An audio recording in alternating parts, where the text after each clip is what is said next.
방송에서 제공하는 투자 정보는 투자 판단에 대한 조언입니다. 방송에서 제공하는 주식의 가치, 가격 상승 및 가격 하락에 대해서는 방송사에서 보장하지 않습니다.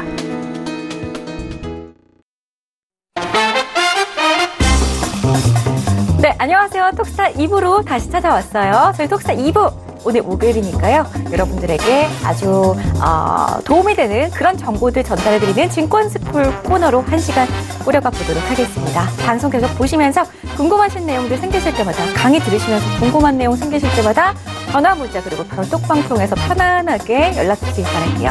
전화 023153-2611번, 2612번 두 대의 전화기는 계속해서 활짝 열려 있고요. 문자는 건당 100원의 정보 이용료가 부과되는 샵 0082번. 자, 그리고 여러분들 자주 사용하시는 카카오톡 오픈 채팅방 검색창에 톡스타 별톡방 6글자를 검색하신 다음에 입장해 보시기 바라겠습니다. 저하고 스타분들도 별톡방에 항상 입장해 있으니까요. 여러 가지 궁금증 남겨주시기 바라겠고요. 실시간 소통하는 그런 소통의 창으로 생각해 주시기 바라겠습니다. 자, 1부에서 제가 퀴즈를 내드렸었는데요. 많이들 정답을 맞춰주셨나요? 별톡방에 많은 그런 정답들을 올려주셨던데 과연 어떤 게 정답일지 우선은 퀴즈부터 다시 한번 확인합니다. 힌트 드릴게요. 자, 오늘의 퀴즈입니다. 지극히 매력적인 주식이라는 의미로 성장성이 높은 우량주를 일컫는 미국 증권계 용어를 찾아주시기 바라겠습니다. 1번 글래머 주식, 2번 브랜드 주식, 3번 무기명 주식.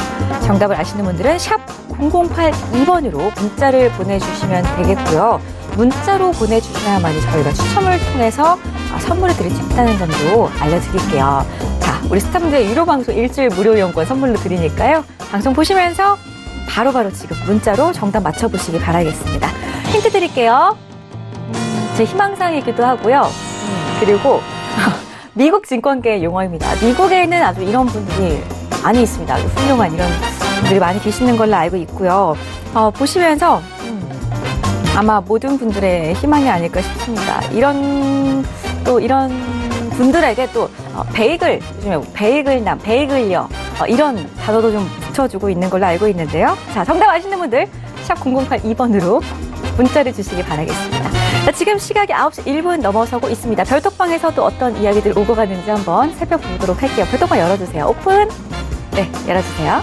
자, 우리 조금만 더 올려서 처음부터 좀 볼게요. 우리 둥구리 왕자님 손절 전략 드렸더니 손절이군요. 감사합니다 하고 울고 계시네요. 힘내시기 바랄게요. 자, 그리고 우리 문어님께서 퀴즈 정답 3번 무기명 주식이라고 하시는데요. 과연 정답일까요? 자, 우리 문어님은 문자로 좀 보내주시기 바라겠고요. 자, 그리고 다른 분들도 역시 문자 통해서 정답을 맞춰보시기 바라겠습니다. 키트님께서 수고하셨습니다. 민재님 그리고 스타님 수고 많으셨습니다 라고 하셨어요. 우리 키트님, 우리 톡스타 1부 애청자분이십니다. 내일도 찾아와 주시기 바랄게요. 자, 그리고 민재팬님, 저도 글래모예요. 뚱뚱하거든요. 푸세해라고 하시네요. 우리 민재팬님, 궁금해요. 제 상상 속의 민재팬님을 그려보도록 하겠습니다. 자, 우리 문어님은 코덱스 인버스 사야겠다라고 하셨네요. 봉추선생 스타님의 추천 종목입니다. 잠시 뒤에 한 번 더 우리 1부에서 함께한 스타분들의 추천 종목들 2부가 끝나고 알려드릴 거니까요. 자, 계속해서 시청해주시기 바라겠고요. 우리 LG시스템 스타님께서 정답은 MC님이라고 하시는데 지금 너무 좋아가지고 제가 잠깐 정신이 혼미했어요. 네, 정답은 저라고 아주 자신있게 말씀드리지는 못하겠지만 제 희망사항이에요. 자, 그러니까 잘 맞춰주시기 바랄게요. 히에티에님, 민재팬님 여성분이세요? 이러시는데요. 우리 민재팬님께서 저 상남자이종이라고 해주셨어요. 자, 우리 따교님은 3번 무기징역이라고 남겨주셨는데요. 무기징역? 무기징역은 지금 음주운전법 계속해서 청원이 들어가고 있는데 꼭 무기징역으로 그렇게 좀 판결이 났으면 좋겠습니다. 오늘 낮에 판결이 난 걸로 알고 있는데 시원한 판결은 아니었기 때문에 아무튼 여러분들 음주운전 하시면 안 되는 거 알고 계시죠? 자, 계속해서 좀 볼게요. 효선님께서 잘 부탁드립니다. 민재님 너무 아름다우세요 라고 하셨어요. 효선님 오늘 처음 뵙는 분이에요. 반갑습니다. 잘 들어오셨고요. 저 칭찬도 아주 감사히 받겠습니다. 자, 2부도 계속해서 시청해 주시기 바랄게요. 자, 우리 민재팬님 계속해서 둥구리 왕자님과 함께 우리 문어님도 정답을 그리고 또 글을 남겨주고 계십니다. 문어님은 종목 하나 상담받고 싶어도 창피해서 다른 종목을 모두 정리를 했습니다. 남은 종목 하나는 비중 100%인데 스타님들이 절대로 비중을 많이 담지 말라고 하셔가지고 혼내키실까봐 종목 신청을 못한다고 하시네요, 우리 문원님. 우리 문원님 그래도 저희 함께 가족이니까 저희 혼내고 이러면서 또 종목을 사고 팔고 하는 거 아니겠습니까? 내일 1부에서 가지고 계신 종목 한번 상담 넣어주시기 바랄게요. 자, 그럼 계속해서 저희 별톡방 통해서 많은 글들 함께 해주시길 바라겠고요. 저희 그럼 본격적으로 한번 2부 시작을 해볼까요? 오늘 2부 증권스쿨 코너로 준비를 했고요. 함께 할 두 분의 스타분들 우선 화면으로 먼저 확인해 보겠습니다. 재테크의 새로운 패러다임 톡스타 오픈. 주식, 해외 선물, 가상화폐까지 모든 투자를 한눈에. 톡스타 이용 방법이 궁금하다면 검색창에 톡스타를 검색, 톡스타 홈페이지에 접속, 회원 가입 후 원하는 스타를 선택하면 준비 끝! 언제 어디서든 원하는 정보를 무료로 상담받으세요. 생활 속의 재테크 톡스타, 지금 바로 접속하세요.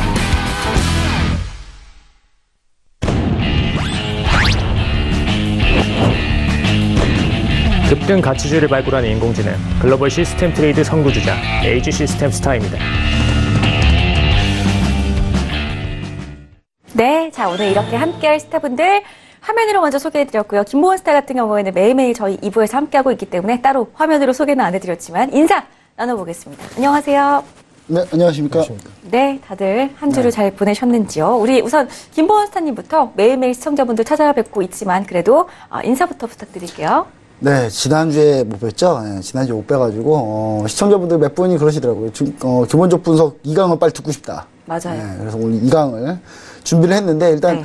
좀 어렵긴 합니다만은 그래도 오늘 시장이 어려웠죠. 시장이 참 어려운 시장이었고, 오늘 참 안 좋은 때에 지금 정강후약장이 나왔는데, 일단 뭐 이 부분 대응하는 방안이나 뭐 수급 동향 같이 한번 살펴보시면서 시장 대응 전략 한번 모색해 보셨으면 좋을 것 같습니다.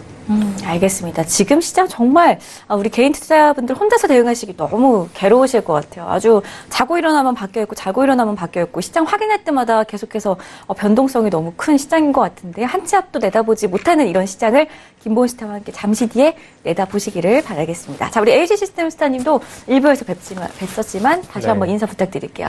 네, 사실 오늘 좀 ETF 관련된 얘기를 끝내려고 왔습니다. 네, 오늘 끝내드리고 이제 정부랑 이제 기관들 그리고 뭐 중앙은행 관련해서 이 모든 관계도를 좀 쉽게 볼 수 있는 거를 하나 만들어 왔기 때문에 이거 표만 한번 오늘 좀 기억을 하셔가지고 잘 가져가셨으면 좋겠습니다. 네, 알겠습니다. 자, LG 시스템 스타 인사까지 들어봤는데요. 지금 별톡방에 우리 둥구리 왕자님께서 두 스타님들 오늘 표정이 되게 어둡다고 좀 웃어달라고 하시니까 저희 한번 웃고 시작해 볼게요. 네. 웃어보실까요? 사실 제가 어두운 이유가 있습니다. 네. 제가 왜요? 어두운 이유가.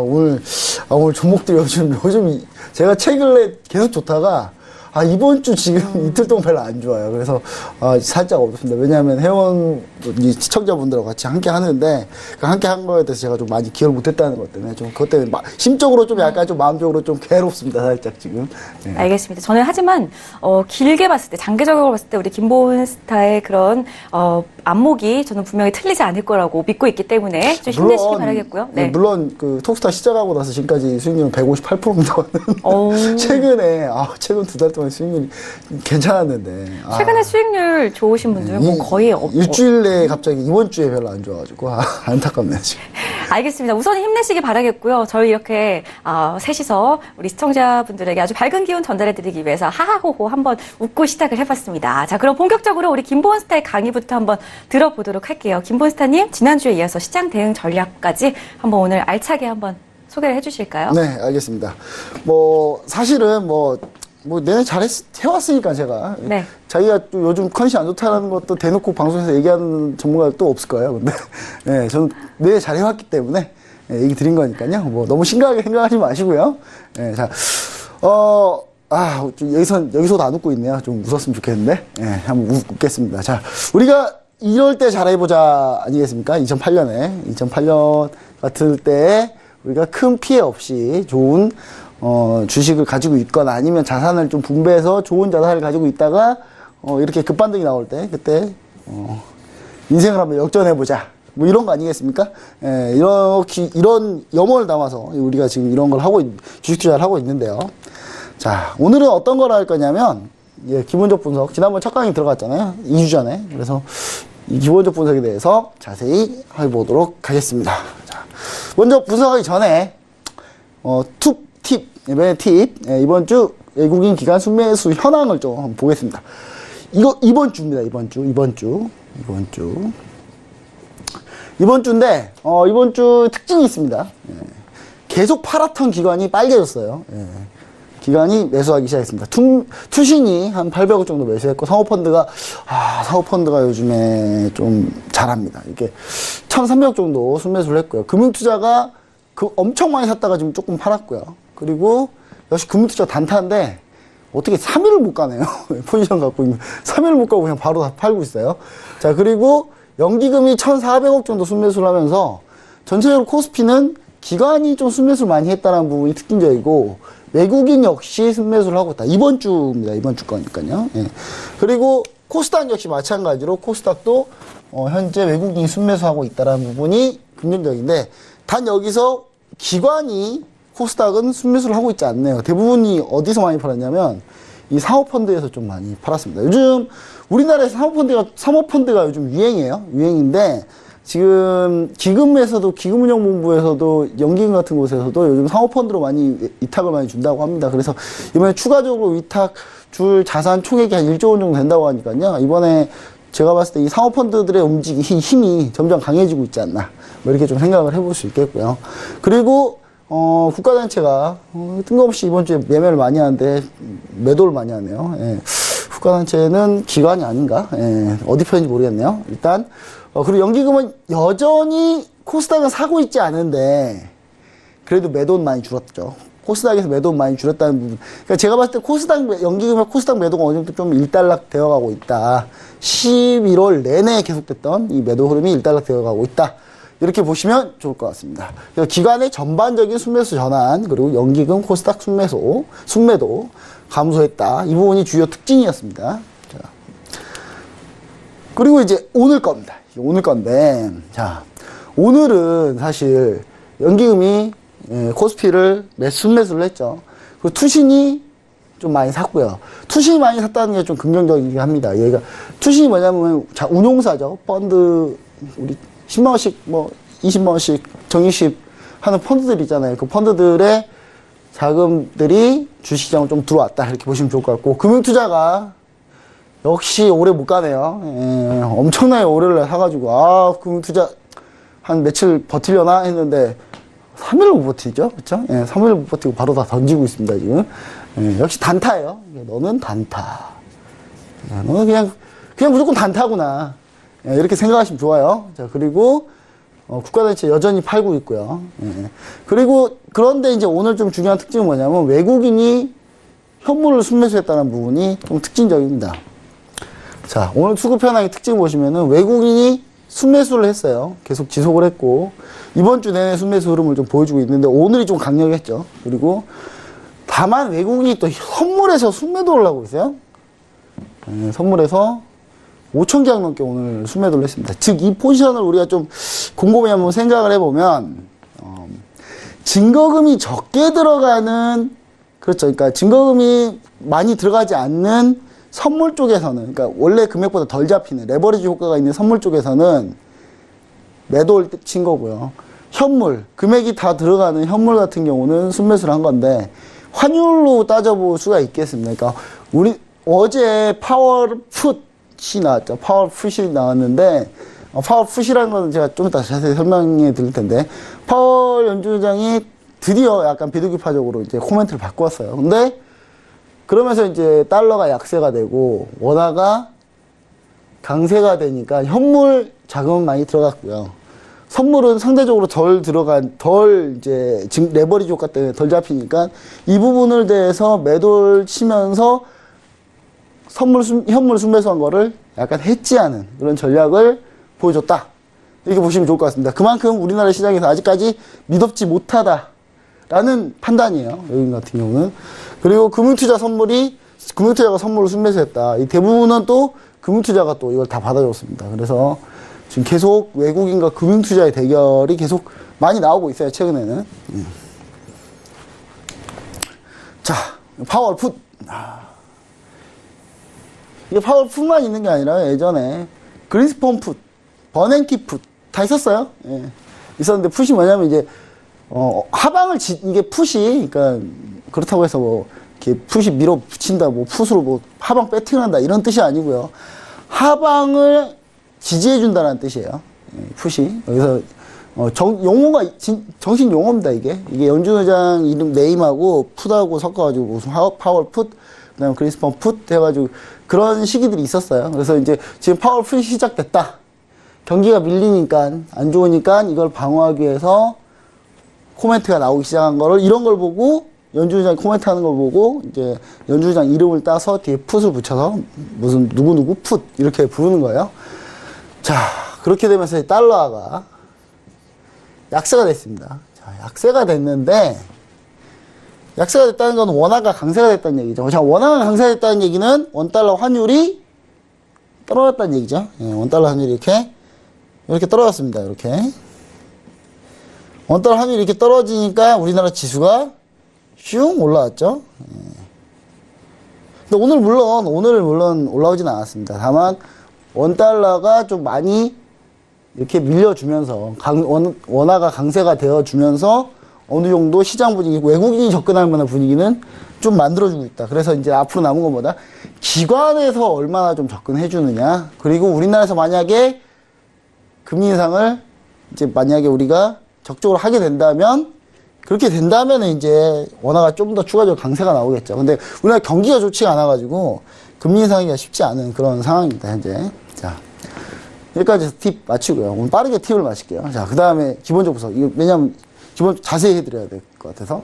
자, 기본적 분석입니다. 지난번에 이제 기본적 분석이 어떤 건지를 좀 얘기를 드렸었어요. 근데 이걸 좀 더 다시 한번 복습을 해보자면, 주식 투자의 기본은 뭐냐. 쌀 때 사서 비싸게 파는 거. 그리고 이게 첫 번째고요. 두 번째는 그것을 언제 하느냐. 언제 실행하느냐. 모든 게 다 이 고민이에요. 그쵸? 주식 투자하시는 분들 중에 대부분이 그럴 거예요. 제가 이 강의를 처음 시작할 때 주식 투자를 하는 이유 하나, 첫 번째, 두 번째, 세 번째에서 알려드렸을 거예요. 첫 번째, 배당. 두 번째, 시세 차익. 세 번째, 경영권. 네, 그렇다고 우리가 경영권을 가지려고 이렇게 주식을 사는 건 아니잖아요. 그쵸? 그렇다고 배당을 받으려고 투자하신 분 또 많이 없잖아요. 그래서 주로 이제 시세 차익이 많은데, 이 시세 차익이 쌀 때 사서 비싸게 파는 거였죠. 그리고 언제 그걸 실행하느냐. 이게 모든 주식 투자자의 고민인 거예요. 근데 아주 본질적인 거죠. 자, 그래서 이 기본적 분석은 무엇을 알려주느냐. 비싼 주식과 싼 주식의 가치를 알아보는 방법이 바로 기본적 분석입니다. 그리고 언제 사고 파느냐를 결정하는 게 바로 기술적 분석이죠. 제가 왜 지난 시간에 왜 개인 투자자분들이 잘 안 된다, 주식 투자를 왜 잘 못한다, 막 이런 얘기 하냐. 반대로 됐기 때문이요. 예. 종목을 고르는 거를 기술적 분석을 하시니까 문제가 되는 거예요, 이거는. 예. 그리고 타이밍을 잡는 거를 기본적 분석을 하세요. 이슈 나오면, 이슈 나오면, 우와, 사야 되겠다. 또 이슈 나오면, 우와, 팔자. 뭐 이런 거예요. 물론 잘 안 파시긴 하시지만. 예. 반대로 하시다 보니까. 그러니까 잘 안 되는 겁니다. 그래서 이제 제가 기업 분석 들어가기 전에 먼저, 그럼 이제 우리가 경기 분석은 다 했잖아요. 경기를 끝냈으니까. 이렇게 경기. 그 다음에 업종. 그 다음 기업. 이렇게 가는 걸 무슨 방식이라고 하냐면 탑다운이라고 하거든요. 네, 탑다운이라고 하는데, 탑다운 방식으로 제가 얘기를 드리려고 하는 겁니다. 그래서 일단 업종은 몇 가지 한번 볼게요. 업종을 많이 하진 않을 거예요. 많이 하면 여러분들 또 힘들어 하시니까, 어려운 거 너무 힘들게 한다고 하시니까. 자, 전기전자 업종. 자, 우리나라의 대표적인 업종입니다. 전기전자입니다. IT 전기전자. 자, 대표적인 종목이 뭐죠? 다 알죠? 삼성전자. 삼성전자가 우리나라의 대표적인 IT 전기전자의 대장입니다. 심지어 이 삼성전자가 시총이 너무 커서 우리나라 삼성전자가 올라갈 때가 제일 문제예요. 올라갈 때가 제일 문제인데 떨어질 때도 문제긴 하고. 그래서 삼성전자가 우리나라 시총의 약 우선주 포함하면 20% 정도 차지를 해요. 그러니까 펀드들이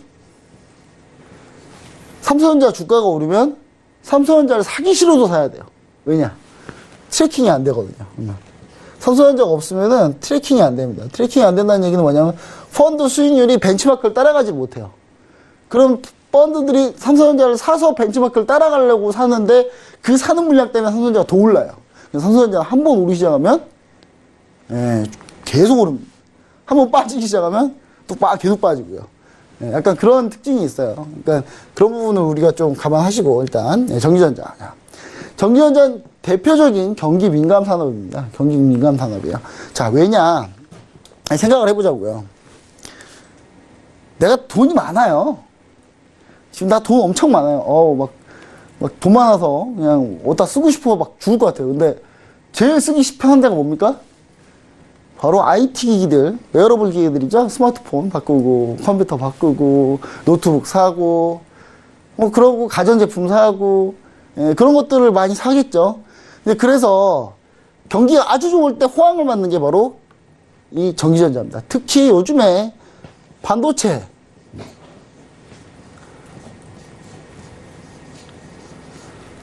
전 세계적으로 경기가 그렇게 좋나요?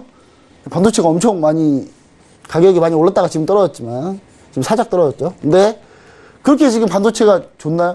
전 세계적으로 호황이에요. 전 세계적으로 호황이고, 우리가 그냥 일상생활에서 투자 아이디어를 얻으시려면 딱 유심히 보시면 아시겠지만, 사람들이 갖고 다니는 웨어러블 기계들이 점점 늘어나고 있잖아요. 그렇죠? 그럼 거기에 다 반도체들이 다 하나씩 들어가기 때문에, 당연히 그런 부분에 있어서 우리가 충분히 그 반도체 수요가 많다는 걸 느낄 수 있겠죠. 그리고 요즘에 또 가상화폐 때문에도 반도체 수요가 많아요. 그래서 일단 경기 민감 산업이기 때문에 반도체가 초호황을 달렸죠. 빅사이클, 반도체 빅사이클이었죠. 지금까지도 빅사이클 기간 중에 구간에 있습니다. 지금도 빅사이클을 픽아웃 했다 뭐 이런 얘기도 있는데 픽아웃 뭐 하려고 말려고 지금 그러고 있어요. 근데 이 반도체 산업 같은 경우가 대표적인 산업입니다. 상당히 경기 민감한 산업이죠. 자, 우리가 지금 주식 투자를 최근에만 해보셨던 분들은 이 반도체가 얼마나 무서운 산업인지 잘 모를 거예요. 2008년 같은 경우는요, 경기가 정말 안 좋았잖아요. 사실 저는 2008년에 전 세계가 망하는 줄 알고 있었어요. 2008년 같은 경우는 우리가 그렇게 흔히 잘 알고 있던 하이닉스가 분기 실적이 조 단위로 손실을 봤어요. 분기 실적이 조 단위로 손실을 보는데 이게 느낌이 어떠냐면 이거 몇 번 더 하면 망하겠는데? 약간 이런 상황까지 갔어요. 이거는 이제 요 특징에 대해서 제가 얘기 드릴게요. 자, 기술 집약적인 산업이고요. 자본 집약적이고 규모 경제 산업입니다. 이 IT 전기전자는 특히나 그래요. 특히나. 물론 소프트웨어 플랫폼 같은 경우는 가입자 추이가 최근에 좀 연동이 돼요. 예를 들면 페이스북. 우리가 흔히 하는 빵주들 보면은 페이스북 같은 경우는 페이스북이 최근에 안 좋은 게 왜 안 좋냐면 가입자 증가율이 계속 떨어지고 있어요. 떨어지고 있기 때문에 페이스북 같은 경우가 빵에서 빼야 된다 이제 뭐 그런 얘기가 나올 정도죠. 자, 그리고 이거 소프트웨어 쪽을 좀 제외하자고. 우리나라 소프트웨어 쪽 강한 데가 없으니까 소프트웨어 플랫폼 쪽이 강한 곳이 없죠. 그래서 우리가 주로 이제 하드웨어 쪽이 강한데 기술 집약적, 자본 집약, 규모 경제. 대표적으로 예를 들게요. 자, 반도체 예를 들게요. 반도체. 자, 메모리 반도체 한번 볼게요. 자, 이 메모리 반도체는 대표적인 규모 경제 산업입니다. 예전에 삼성전자가 이쪽에 별로 두각을 못 나타내고 있었어요. 일본이나 대만, 독일 기업들이 계속 전체 패권을 장악하고 있었는데 이제 조금씩 추격해 옵니다. 조금 추격해 오는데 이 규모 경제 산업이 정말 무서운 게 뭐냐면 1등이 제일 가격이 싸요.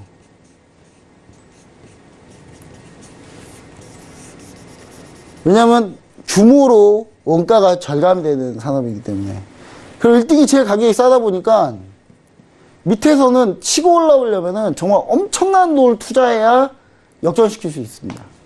근데 삼성전자가 그거를 돈 엄청나게 투자해서 역전 한번 시켰죠. 시키고 나서 또 이 산업의 정말 최고의 장점은 치킨 게임을 할 수가 있거든요. 1등이 제일 가격이 싸니까. 치킨 게임을 하게 됩니다. 그럼 치킨을 하게 되는데 2008년에 이런 일이 생깁니다. 경기가 안 좋다 보니까 아무도 반도체 컴퓨터 구입해야 되는 걸 다 이월시켜버려요, 다들. 서버용 반도체부터 해가지고 전부 다 이월시켜버리니까 안 팔리기 시작하죠.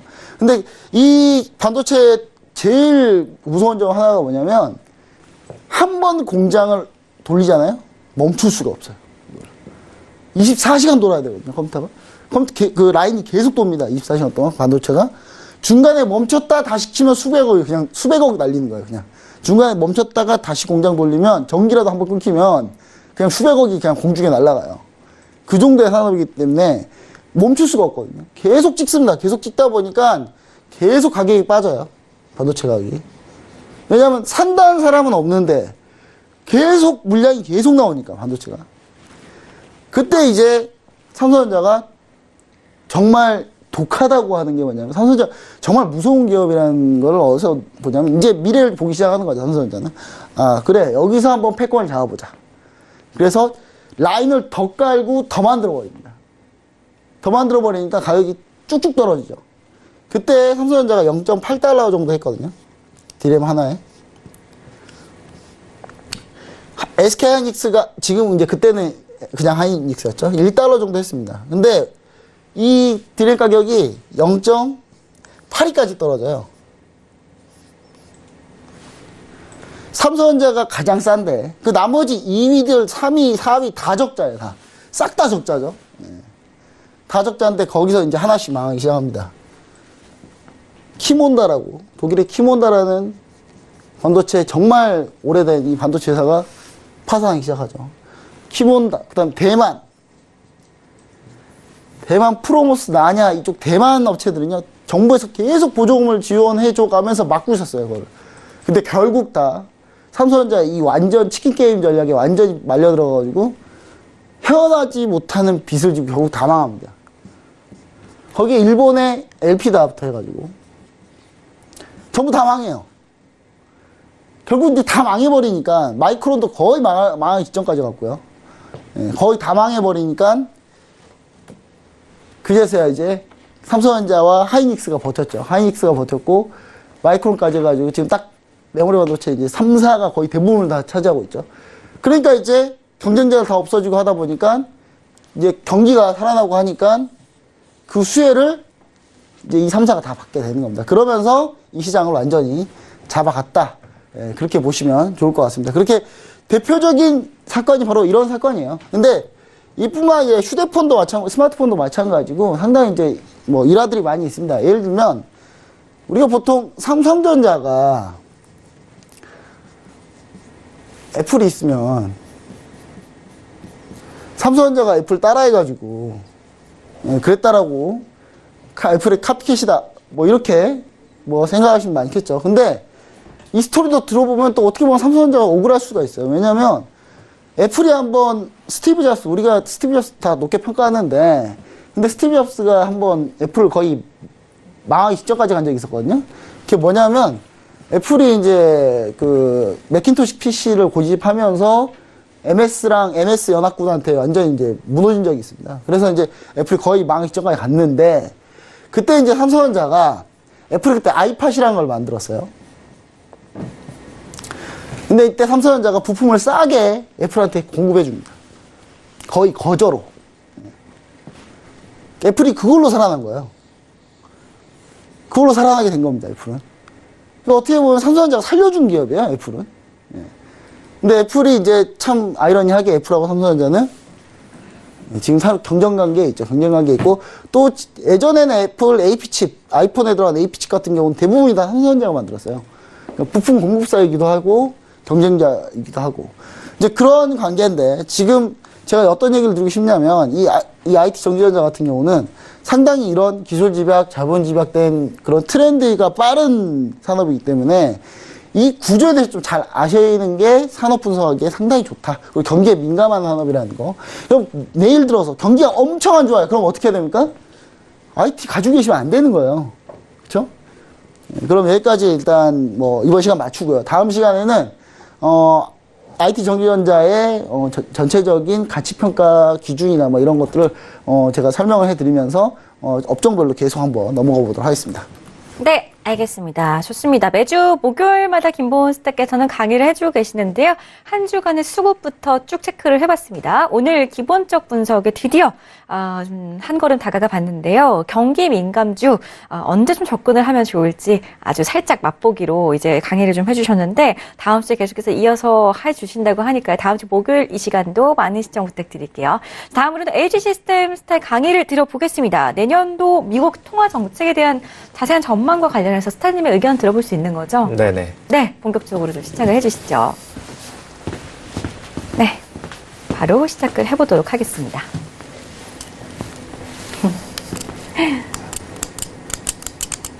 네, 앞장부터. 네, 저번에 일단 중간선거 결과에 이어서 지금 현재 ETF 트레이딩 가능한 종목들까지 좀 얘기를 드렸었죠. 네, 정말 좀 핵심 종목 중 하나가 10년물 국채에 대한 지금 현재 금리 퍼센티지를 좀 얘기를 드렸는데 최근에 국채 가격 다시 급등해 주면서 지금 국채 금리 0.08, 3.08 정도까지 지금 폭락을 했죠. 근데 지금 상태에서 좀 얘기를 드리면은 현재 어제장입니다. 어제장에 이제 파월 의장이 본격적으로 이제 금리에 관련된 발언을 했는데 내용을 좀 말씀을 드리면요. 일단 금리 인상 기조 부분의 목표치에 거의 다 왔다. 현재 지금 2.25%에서 다음번 12월에 올리면은 2.5까지 갑니다. 미국 금리. 그죠? 네. 지금 여기서 1회 정도만 더 인상을 하면은 딱 적절한 중립금리다. 라고 얘기를 했죠. 그러니까 한마디로 지금 2.25% 가면은 중립금리 시점이기 때문에 더 이상 여기서부터는 공격적으로 막 올리지 않아도 괜찮다. 아무래도 말로 해지를 한 겁니다. 그죠? 말로 해지를 해서 현재 시점보다 공격적으로 금리를 올릴 필요는 없다라는 얘기를 해준 거고요. 그럼 이 시점에서 이제 내년도 금리에 대한 플랜이 굉장히 중요한데, 지금 현재 전망을 그대로 얘기를 드리면은, 다플롯이죠. 지금 2019년, 그 다음에 2020년, 그리고 올해가 2018년. 이렇게 해서 그 FOMC 위원들마다 다 이 목표치 금리에 대해서 포인팅을 찍습니다. 근데 지금 일단 2018년도에 포인팅은 2.5%까지 올리는 걸로 포인팅이 되어 있죠. 이건 사실상 지금 상태에서 터닝을 할 수는 없습니다. 이미 9월 달부터 공격적으로 금리 인상을 하겠다라는 부분을 계속적으로 추진해 왔기 때문에 여기서 만약에 12월에 금리 인상을 추진하지 않는다?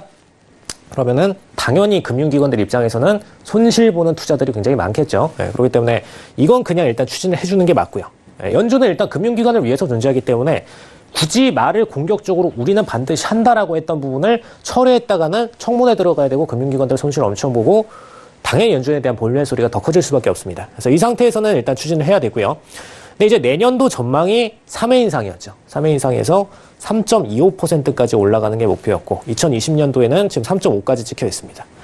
한마디로 2020년에 1회, 2019년에 3회를 인상하겠다 이 플랜이었던 거죠. 근데 지금 상태에서 빠지는 거는 내년도 3회 인상이 2회로 조정 가능하다. 이 정도로 보시면 되겠습니다. 일단 2020년도 전망까지는 당장에 수술 들어가야 되는 상태는 아니고요. 2019년도 전망에 대해서 인상 횟수를 3회에서 2회로 조정 들어가겠다. 이런 관점이기 때문에 채권 입장에서는 당장 내년도 플랜에 공격적으로 베팅하던 기관들 한마디로 금리 더 올라간다. 금리 더 올라갈 거고 채권 가치는 더 떨어진다 쪽에 베팅하던 기관들 입장에서는 베팅 물량을 줄여야겠죠. 줄여야 되는 관점이기 때문에 청산 물량에서 공격적으로 나왔던 부분이다. 그리고 오늘장에서도 아직까지도 횡보세에서 오히려 더 상방적으로 올라갈 모멘텀만 남아있다. 이렇게 보시면 되겠습니다. 그래서 채권 트레이딩 하시는 분들께서는 지금 현재 제가 여기 그 그림으로 좀 갖고 왔는데 채권 트레이딩 하시는 분들 이 그림상으로 보시면은 여기죠. 여기 수치가 120포인트 20.0 정도 됩니다. 120포인트 20. 여기 포인트 들어왔을 때 추가적으로 매도 시점에 한 번 더 유용하시다라는 거 참고하시면 되겠습니다. 이때 ETF로 끌고 가시면 조금 더 장기적인 플레이, 아까 2019년도, 19년도, 2020년도까지도 끌고 가실 수가 있겠죠. 그래서 장기 트레이딩 하시는 분들께서는 더 이번 시점에서 금리 동결 가능성에 대해서 얘기를 해준 만큼 채권 가격 청산 물량들이 나올 때 더 고가의 매도를 노려보셔라 라는 부분 얘기를 드리겠습니다. 이제 채권은 이 정도로 정리를 하고요. 그때 종목 한번 추천을 드렸었죠. 바클레이즈 PLC, 아이패스, 10이어 베어 ETN 이거를 얘기를 드렸고요. 그다음에 달러에 대해서는 지금 US 달러 인덱스 퓨처스를 기준으로 말씀을 드렸는데 제가 종목방에도 한번 올려드렸습니다. 네. STNR 거 트러스트, 네. 트러스트 USD라고 써 있는 것들이 네, 대부분 정방향 기준의 USD라고 보시면 되겠고요. 여기에 반대로 이제 베어라고 써 있는 친구들이 매도 기준의 트레이딩이기 때문에 매도 기준을 잡으실 분들께서는 반드시 지금 베어로 써 있는 종목들 중심으로 잡으시는 게 좋겠습니다. 그럼 이제 지금 달러가 추가적으로 올라갈 구간이 좀 중요하실 텐데 최근에 계속해서 지지를 받아왔어요. 그죠? 지지를 받아오고 있었는데 동결 가능성에 대해서 내년도에 대한 전망들이 하향되면서 오늘 달러가 좀 떨어졌죠. 지금 96대 중순까지 떨어졌습니다. 원래 최근 장에 지금 97대까지 올라갔었죠. 근데 어차피 지금 상황에서 추가적으로 달러가 떨어진 부분, 이 부분은 일시적인 트레이딩이고요. 다시 금리 인상 추진 들어가게 되면은 12월 달 지금 딱 한 3주 정도 인상 플랜 전 남아있는데 기간이 지금 3주에서 2주까지 기간이 짧아지게 되면은 다음 주 한 12월 6일 정도 됩니다. 이때 기준으로 급격하게 다시 한번 달러가 올라가실 수가 있어요. 그래서 지금 당장 달러를 매도 플레이를 들어가지 마시고 금리 인상 차례가 끝나고 나서 한번 그 다음에 두 번째로 들어가실 수 있는 거는 내년도 인상 플랜 얘기해주고 12월 지나고 나서 1월 한 20일경 전에 나옵니다. 이때 한 번 더 달러에 대한 매도 플레이 들어가시는 시점 두 타점이 가능하다는 거 참고하시면 되겠습니다. 그래서 우리나라에서는 트레이딩 가능한 방식이 우리나라에도 달러 선물 인버스가 있습니다.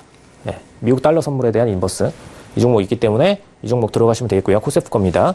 그다음에 달러에 대해서 반대로 투자하실 수 있는 상품은 유로가 있다라고 얘기를 드렸죠. 그래서 유로 선물 ETN 쪽으로 트레이딩 들어가시면은 달러 인버스 트레이딩과 같은 효과를 노리실 수가 있습니다. 한 가지 차이점이 있다면은 사실 뭐 둘 다 기축통화권에 접해 있다 보니까 차트는 거의 180도로 흐르긴 하는데 유로 같은 경우에는 12월 테이퍼링 이슈가 남아 있죠. 테이퍼링이라는 거는 양쪽 하나 축소입니다. 양쪽 하나 축소기 때문에 지금 긴축 방향이죠. 그래서 공격적으로 통화 가치를 올리기 위한 목적의 통화 정책이기 때문에 유로를 트레이딩 하시면 조금 더 안정적인 시황 하에서 상방을 보실 수가 있겠죠. 그래서 트레이딩 상으로는 달러 인버스도 나쁘진 않으시지만 유로 선물 쪽도 괜찮습니다. 둘 다 상방 쪽으로 보실 수가 있는 상품들이기 때문에 두 개에 대한 상품 추천 드리도록 하고요. 그럼 이제 이번 주 넘어오면서 지금 매도에 대한 얘기를 계속 드리고 있는데 지금 선물 거래에 대해서 저번 주 얘기를 드렸고 ETF에 대해서 간단히 얘기를 드렸습니다. 투자금대의 미들 리스크, 미들 리턴이다. 그렇죠? 미들 리스크, 미들 리턴인데 인버스라는 방식의 종목명을 가지고 매도 전용 상품을 출시했다라고 얘기 드렸습니다. 정방향 상품들은 레버리지 상품이 있고 그냥 뭐 인버스라는 단어가 아예 빠진 그냥 뭐 유로 선물 혹은 달러 인덱스 선물, ETN 이렇게 명칭이 되어 있고요. 인버스가 달린 종목들은 베어 종목들, 매도에 대한 수익을 내는 종목들로 보시면 됩니다. 근데 이 두 방향 다 우리나라 HTS에서는 매수 버튼으로 들어가실 수가 있기 때문에 그냥 증시장에서 얼마든지 매수 버튼 하나로 양방향 트레이딩이 가능하시죠. 그래서 이걸 기준으로 보셔라 라고 얘기를 드렸고요. 또 하나의 장점이 있다면은 거의 1대1 매칭을 시키기 때문에 예를 들어서 유로 혹은 오일 가격에 투자를 하신다. 최근에 이제 50까지 떨어졌었죠. 50에 대한 가격에 직접적으로 투자를 하시고 싶으시다. 오일은 어차피 사우디 최소 생산 단가가 28달러니까 28달러 이하로 손실을 볼 일은 없다. 그래서 장기적으로 올라갈 쪽에 순수하게 오일의 유가 가격의 트레이딩을 하고 싶다. 이런 분들께서는 ETN으로 빼서 하시면은 선물은 50달러에서 한 45까지만 빠져도 증거금 다 날아갑니다. 증거금이 약 한 3,500달러 정도 되는데 이 증거금 지금 5달러 떨어지면은 다 날아갑니다. 특수상으로. 근데 ETN으로 빼서 트레이딩 하시면은 50달러에서 28달러가 되셔도 안 날아가세요. 자금의 50% 손실도 안 납니다. 그렇기 때문에 장기로 끌고 가실 분들께서는 정말 가격적인 트레이딩을 하고 싶으시다. 이쪽 종목으로 빼서 트레이딩을 하시면 되겠습니다.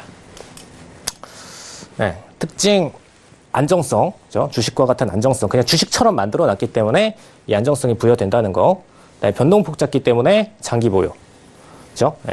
그다음에 해외 증시권, 원자재 대부분 분야에서 매수매도 양방향 트레이딩이 되시죠. 그리고 이 종목들이 다 그냥 국내 증시 안에 ETP로 출시를 해놨기 때문에 그냥 이쪽으로 넘어가셔서 바로 투자하시면 됩니다. 그냥 증권 계좌에서 ETF 영역만 열도록 신청을 하시면 돼요. 그렇기 때문에 양방향 트레이딩을 위해서는 반드시 이쪽 계좌를 미리 열어 놓으시고 나서 그 다음에 해지 딱 들어가셔야 되는 시점 혹은 원자재 지금 가격 떨어지고 있는데 장기 트레이딩 들어가야 된다. 이건 어차피 원자재는 가격이 떨어지는 거에 제한이 있죠. 뭐 골드가 됐든 오일이 됐든 무엇이 됐든 상장 폐지돼서 제로로 가고 기업이 사라지는 그런 효과는 없습니다. 애초에. 그렇기 때문에 원자재는 망할 일은 없어요.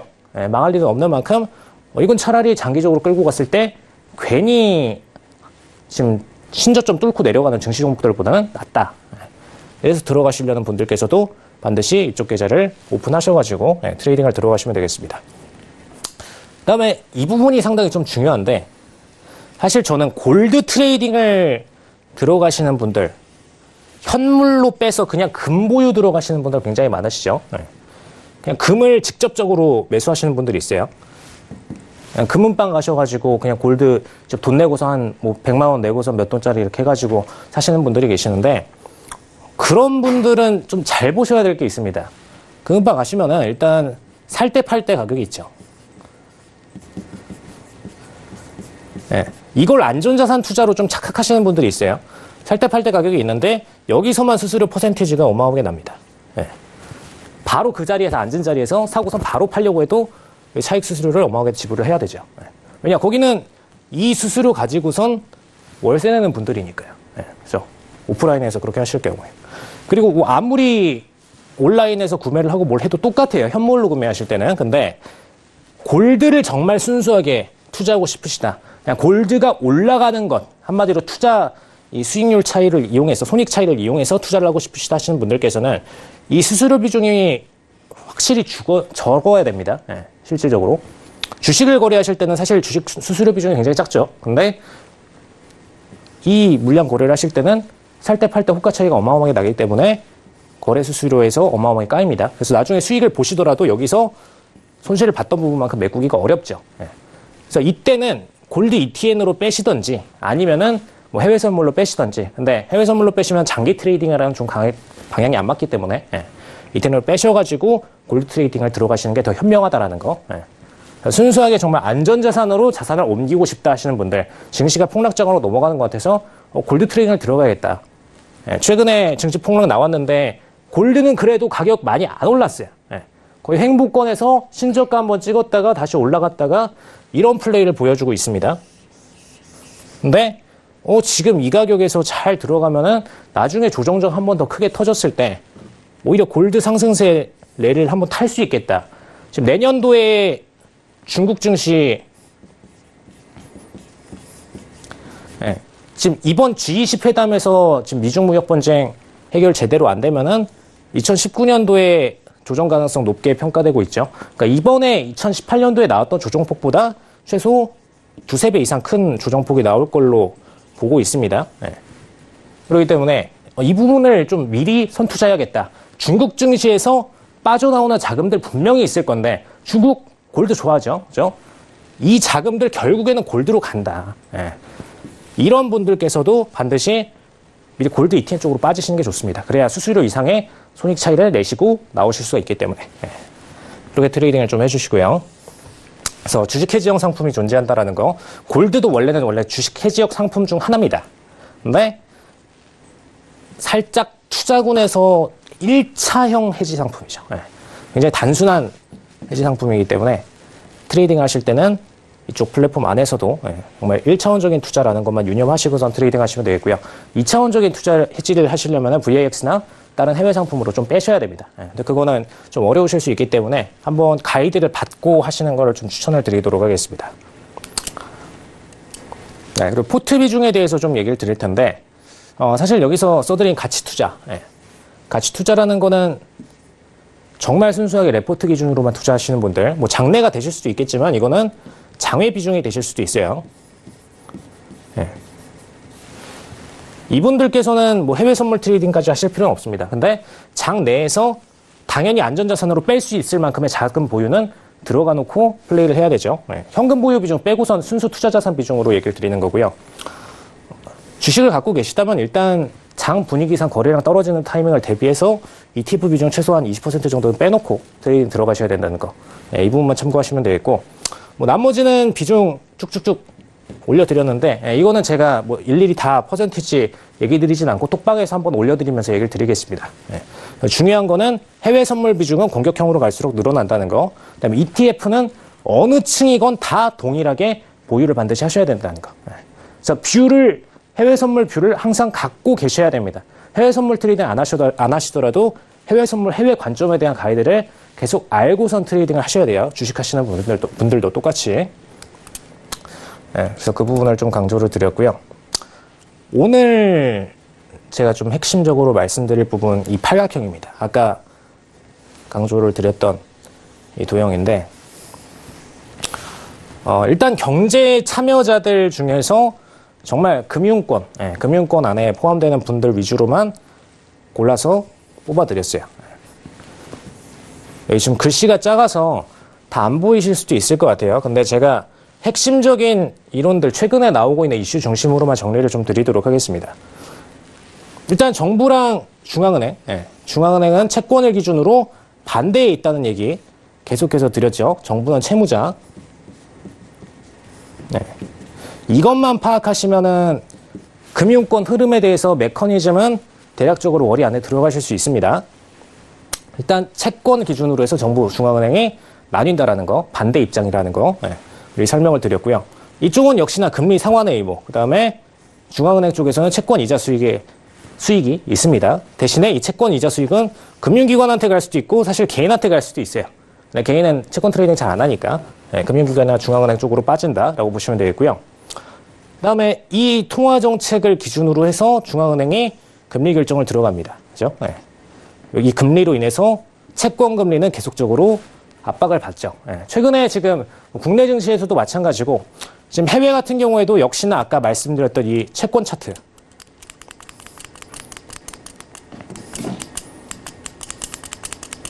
이 차트 있죠? 여기. 이 채권 차트에서 하방 압박을 주고 있는 거는 금리 상승 압박이에요. 어떤 금리냐? 기준금리 상승 압박이죠. 이 압박을 주고 있기 때문에 상방으로 계속 올라가는 것도 지금 JP모건에서도 자신 있게 4%대 간다. 무조건 가고 5%대까지 찍을 수 있다. 이렇게 자신 있게 좀 얘기를 해주는 겁니다. 저게 기준금리 2020년도까지 플랜 자체가 3%대 중반까지는 올라갈 걸로 예측이 되어 있기 때문에. 그래서 그걸 기준으로 자신 있게 얘기를 할 수가 있는 거고요. 그래서 금융기관들 입장에서는 우리는 채권 수익 분명히 3.5%보다 1%대 높은 한 4.5%까지는 우리가 수익 볼 수 있을 것 같다. 금리 입장에서는 채권을 계속해서 압박을 하고 있는 거죠. 이걸 기준으로 본인들은 예대마진 수익 이쪽에서 챙기고 채권 이자 수익 이쪽에서 챙기고 양쪽에서 챙기는 구조고요. 그다음에 금리가 올라가면은 뭐 개인한테는 장단점이 다 있습니다. 돈이 있는 입장에서는 예금 수익을 거둘 수 있는데 돈이 없는 입장에서는 대출 금리에 대한 압박이 있죠. 물론 돈이 많더라도 다 대출은 있습니다만 상대적으로 현금 보유 비중이 많을수록 수익 구조가 오히려 좋아진다라고 보실 수가 있습니다. 그래서 금리가 공격적으로 올라갈 때, 특히 소득이 많은 상황일 때, 고용지수가 높고 소득이 많은 상황일 때일수록 금리를 올리는 게 개인들을 위한 정책이다라고 얘기를 해줄 수가 있는 거고요. 지금 개인들 소득이 안 좋다, 실업률이 높다. 실업률 높으면은 보통 대출로 타격이 개인들한테 가죠. 그렇기 때문에 실업률이 높은 상황에서 금리를 인상하게 될 경우에는 역효과가 납니다. 그래서 미국 같은 경우에는 실업률 수치를 보면서 계속 금리를 올리고 있죠. 실업률이 좋으니까 3%대 찍고 있으니까 이거는 공격적으로 금리 인상을 해야 개인들한테 도움이 된다라고 해서 공격적으로 올려줄 수 있는 배경이 되는 겁니다. 물론 그 백그라운드에는 금융기관들한테 예대마진 수익 주려는 게 크지만 이게 전제가 안 되면은 금리 인상을 하고 나서 그 근거 자료에 욕을 엄청나게 먹죠. 그래서 이게 반드시 전제가 돼야 되는 부분이고요. 실업률이 안 좋은 상태에서 빠르게 인상치고 올라갈 때는 개인들한테 대출 타격만 준다라는 거. 그다음에 이렇게 해서 개인들이 돈을 벌고선 통화를 시장에 뿌리는 역할을 해주죠. 실질적으로. 사실 아무리 통화 정책을 주더라도 개인들이 통화를 직접적으로 뿌리지 않으면 소용이 없습니다. 예, 그 일본 같은 사례죠. 근데 우리나라 같은 경우에 그래도 유동통화량 어느 정도 좀 뿌리는 타입이긴 합니다. 예, 부동산에 좀 묶어서 그렇지 개인적으로 많이 뿌려주는 타입이에요. 예, 그래서 이걸로 인해서 통화가치 상하 변동이 일어나죠. 예, 통화가치 하락 시에는 물가 상승이 일어납니다. 이게 인플레이션인 거고요. 통화가치랑 인플레이션은 그냥 같은 맥락으로 보시면 돼요. 예. 예, 그래서 지금 여기까지 지금 절반의 서클에 대해서 좀 설명을 드렸는데 나머지 지금 증시랑 안전자산 파트가 남았는데 이 부분은 다음 주에 이어서 계속 설명을 좀 드리도록 하겠습니다. 좋습니다. 오늘 해외 시장 이슈에 아주 알맞는 주제로 강의를 들어봤습니다. 파월 의장의 비둘기파적인 발언에 간밤 뉴욕 증시도 올랐었는데요. 이와 관련한 대응 전략들 좀 짚어보는 시간이었고요. 요즘 별톡방의 포트 비중에 대한 궁금증도 종종 접수가 됐었는데 살짝 비중 나누기에 대한 팁도 살펴봤습니다. 포트 비중에 대한 더 자세한 상담 혹은 또 ETF, ETN에 대한 투자를 원하시는 분들은 AG 시스템스타 톡방이죠. AG 사단에 입장하셔가지고 무료로 충분한 도움 받아가시기 바라겠습니다. 자, 그렇다면 저희 이쯤에서 우선은 시간 관계상 두 분은 보내드릴게요. 오늘 강의 고맙습니다. 자, 방송 마치기 전에 퀴즈 정답자 알려드릴게요. 화면으로 띄워주십시오. 자, 오늘 퀴즈였습니다. 정답은 우선 1번 글래머 주식이었고요. 오늘 추첨 당첨된 분들 상담 공개할게요. 7271님, 그리고 4001님, 그리고 6185님과 5489님, 그리고 2177님까지 오늘 당첨되신 분들입니다. 진심으로 축하드리고요. 톡스타 고객센터에서 전화 드린다고 하니까요. 꼭 모르는 번호여도 전화 받으시기 바라겠습니다. 저희는 그럼 내일 밤 8시에 다시 돌아올게요. 시청해주신 여러분 고맙습니다.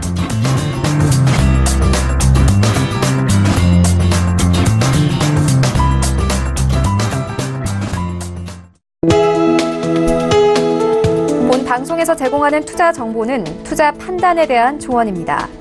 방송에서 제공하는 주식의 가치, 가격 상승 및 가격 하락에 대해서는 방송사에서 보장하지 않습니다.